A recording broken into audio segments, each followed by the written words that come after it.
friends, my name is Claire, and today I'm going to talk about things I hate about being on the autism spectrum, so please stick around.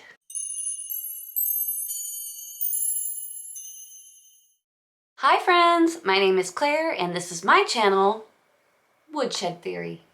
Here I make content about what it's like to live as an adult on the autism spectrum, and whatever else feels good to me. So if that sounds good to you, or if you're feeling particularly gracious today, and I hope that you are, please go ahead and click the subscribe button. Ring the bell. Did I mention I make videos 3 times a week? Anyway, I really appreciate your support, so thanks for that. Friends, this is actually a 2-part video, so I will link the other video, what I love about being on the autism spectrum, both above and below, so that you don't miss it, because it is such a good video that missing it would mean certain emotional devastation. So definitely go and check it out. It was easier for me to make this list as opposed to make a list of things that I like about being on the spectrum. And I'm not going to read into that because I'm very grateful to be on the spectrum. I like being on the spectrum. It's part of who I am. So, you know, sometimes it's easier to pick out the bad things, which is also why I did a good things video, because I didn't want to appear like I was complaining or I was ungrateful. Just trying to bring you the news, folks. Bring you the autistic ASD facts. All right, so here we go. Things I hate about being on the autism spectrum.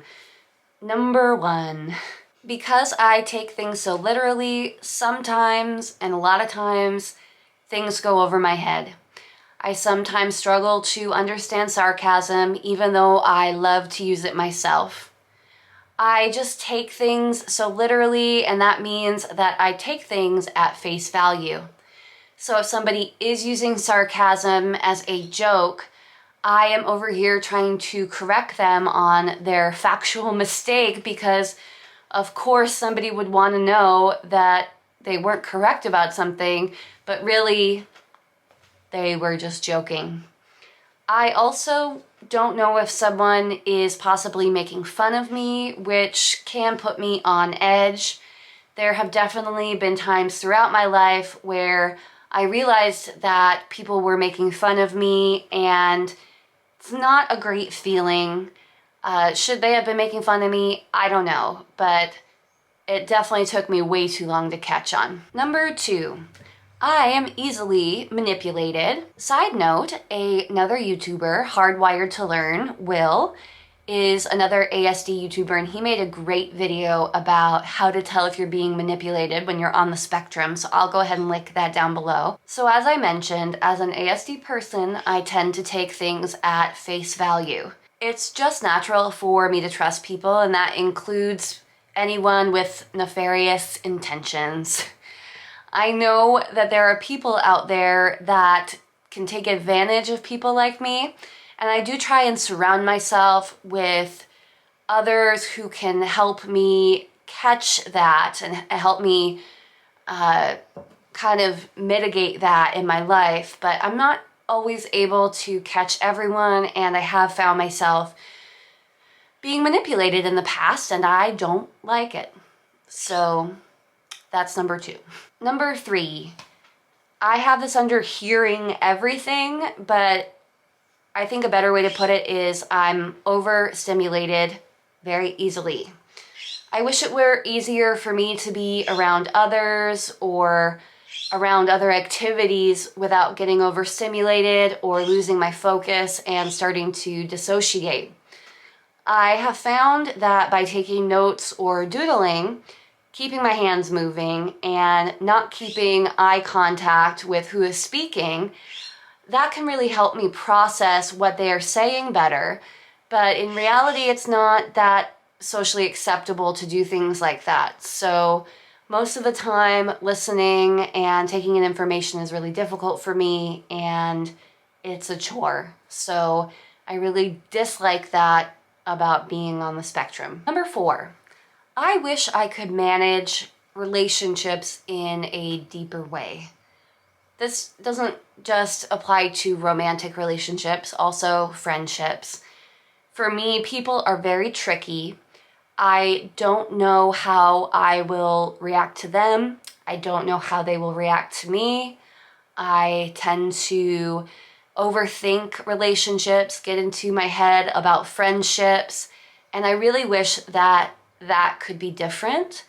In my post-diagnosis life, I have really worked towards living in the moment and not allowing myself to overthink conversations or replay them in my mind or rehearse conversations before I'm spending time with people. And that has helped, but I wish that that wasn't my natural inclination to do those things.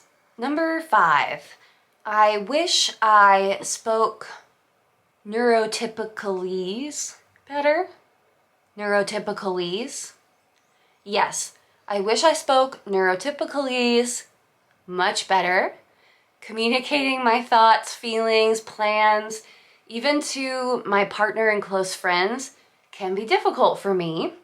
It isn't really that I am purposefully not sharing or updating people on my life. I just don't think about it in the same way other people do. Like, I wouldn't think, oh, someone needs to know this piece of information about me or my plans. I would just go about things on my own without thinking to tell someone. I think that that can be different for neurotypicals. They're more aware that they need to take their surrounding relationships into consideration. So I wish I was better at that. But as far as speaking neurotypicalese better, that's just one example. I just wish that I was better at communicating with neurotypical people. It's a whole different language. I feel like I've gotten a lot better, but it would be nice to be good at it, adequate at it. Number 6, I hate my executive functioning issues. I struggle to keep a good, solid schedule for myself that doesn't cause stress. I know that a lot of autistic people thrive on a schedule, and I'm not going to disagree. It's just hard for me to get there because of my OCD and my perfectionism, but I am working on it. I do struggle to keep up with things like dishes and laundry, even if I have a list all written out for me. It's almost like that work schedule where people do 4 days on and then 3 days off. That's kind of what it feels like for me. Like, there are days where everything is firing and I get a lot done, and there are other days where I forget to do anything relevant and I just focus on my special interest or nothing at all. I just wish in that way I had things a little bit more together. Number 7. I think my expectations on myself can sometimes be too high. I'm not saying that the expectations of a neurodiverse person should be lowered. I'm just saying that because I didn't know about my autism until my 30s, I had very neurotypical expectations for myself. I think I have addressed a lot of these high expectations since diagnosis, but I can still catch myself in it sometimes, like feeling pressure that I'm not being social enough, I'm not doing enough, that I'm not being a good enough partner or friend, especially that I'm not accomplishing enough in my life, which was part of why I did so much schooling, because I really wanted to show people that I was working towards success regardless of how I was feeling at the time. I hope that makes sense. And finally, number 8, I hate the anxiety of being on the spectrum. I dislike having OCD and anxiety. Of course, they're parts of me, and I have been learning to accept myself and love myself, but I just hate that part. Having anxiety affects every part of your life. How you connect with others, how I sleep, how I learn, everything. I know that you can have anxiety without having ASD or being on the spectrum, but you're more likely to have an anxiety disorder if you do have an autistic brain. So OCD is my anxiety disorder. I live with anxiety all day, every day. It's crazy to think, now that I've been on meds and now that I know what it feels like not to be in a panic all the time, it's crazy to think that I was living the way that I used to live and that I thought that that was okay. It wasn't okay. I can only liken it to if you were constantly watching the suspenseful part of a movie.